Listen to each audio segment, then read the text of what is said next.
music is more than entertainment. It's emotion. It's memory.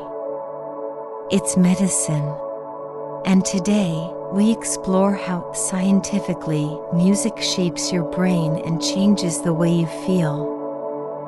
Let's start with what happens in your brain when you hear music. When sound enters your ears, it travels as vibration through your nervous system. Within milliseconds, your auditory cortex processes tone, rhythm, and pattern. But it doesn't stop there. That information spreads like lightning across your brain. Music activates the limbic system, responsible for emotion. The amygdala links it to memory and fear. The hippocampus ties it to long-term memory. And the prefrontal cortex helps you interpret meaning and mood. The result? You feel the music before you understand it. When you listen to music that moves you, your brain releases dopamine, the pleasure chemical. You feel chills, joy, even tears. That's not just emotion, that's neuroscience. Now let's focus on relaxing music, specifically ambient music. Why does it help so many people with anxiety, insomnia, or emotional regulation? It's because ambient music bypasses mental analysis.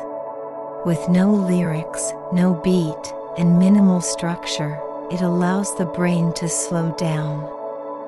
This reduces the stress hormone cortisol, lowers heart rate, and helps regulate the autonomic nervous system, the system that controls breathing, heartbeat, and digestion.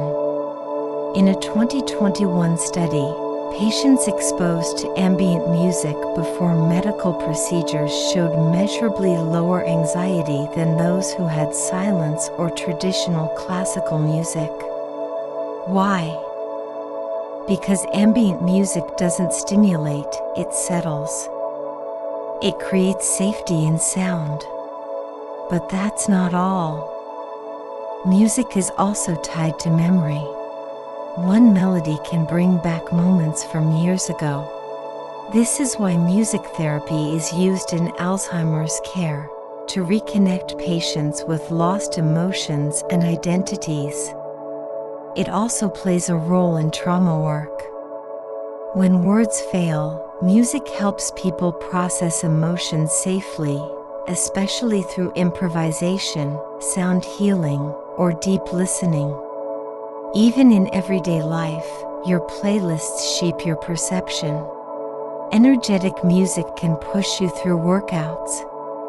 Calm music can help you focus or sleep. Sad music can let you cry when you need release. Music doesn't just sit in your ears, it lives in your body. So what's the takeaway? Use music intentionally.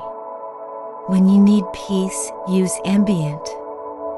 When you want focus, choose instrumental. When you need joy, let rhythm and melody guide you.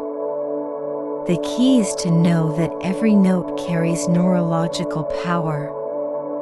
The sounds you choose shape your state of mind. Music is not just background. It's a tool, a language, and a form of emotional medicine we've used for thousands of years, long before science could explain it. Now that we understand it better, let's use it better. Thank you for watching. If this video opened your mind, be sure to like, subscribe, and explore the full playlist for more on relaxing music and how sound transforms the human experience.